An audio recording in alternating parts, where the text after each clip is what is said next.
জাতীয় দাবিগুলো সামনে নিয়ে সাহসে অবৈধ রাস্তায় লাগিয়েছে এমন নেতা সেখানে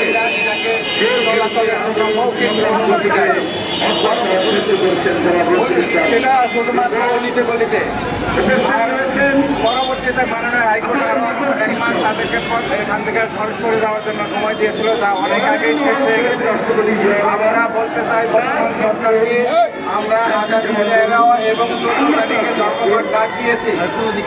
13 এবং 14 তারিখের মধ্যে অটোরিকশা ঢাকার প্রধান সড়ক থেকে সরানোর ব্যবস্থা না করা হয়, তাহলে আমরা আগামী 13 এবং 14 তারিখ রোজ মঙ্গল এবং বুধবার আমরা সর্বাত্মক ধর্মঘট পালন করবো। আমরা নিজেরা গাড়ি চালাবো না এবং এই সমস্ত অবৈধ অটোরিকশা ঢাকার রাস্তায় আমরা চলতে দিব না। আর একটা বিষয় পরিষ্কার, আমাদের বিভাগীয় প্রধান ইঞ্জিনিয়ারিং শাখার প্রধান ডক্টর এজান সাহেব সেদিন একটা ভিডিও ছেড়েছেন এই অটোরিকশায় ঢাকা শহরে তারা ব্রেক লাগিয়ে লাইট লাগিয়ে চলাচল করার অনুমতি নেওয়ার জন্য।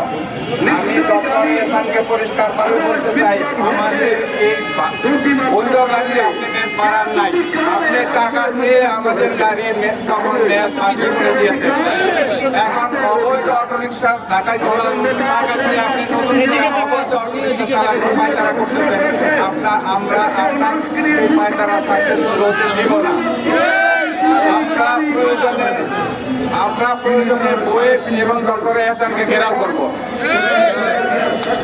আমরা কাউকে ছাড় দেবো না। আমরা যে কোনো মূল্যে ঢাকার প্রধান থেকে সড়ক থেকে এই অবৈধ অটোরিকশা বন্ধ চাই, বন্ধ করতে হবে।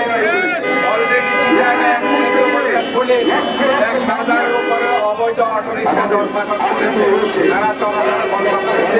চিটাগাংয়ে এই মুহূর্তে খুব বেশি একটা অবৈধ ব্যাটারি অটোরিকশা চলাচল করতে পারতেছে না। আমরা Dhaka metropolitan police commissioner chairman টিআরডিকে অনুরোধ করবো, অনতিবিলম্বে আপনারা বসিয়ে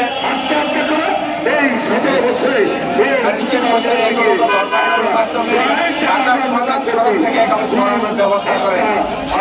আমরা নিজেরা এগুলো যে কোনো বন্ধ করার ব্যবস্থা করবো, তখন কিন্তু আপনারা বলবেন আইন হাতে তুলে নেবেন।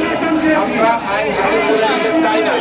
আপনারা আপনাদের কাজ করেন, আমরা আপনাদের সাথে আসি, আপনাদের পক্ষে আসি, কিন্তু আমাদের পেটে যদি ধাক্কা থাকে আমরা আপনাদের পক্ষে থাকবো না, আমরা আপনাদের পক্ষে চলে যাবো। এবং আমরা আমাদের প্রয়োজনে যে কোনো সাংবাদিক ভাইয়েরা গত পরশু দিনও আমার এক বোন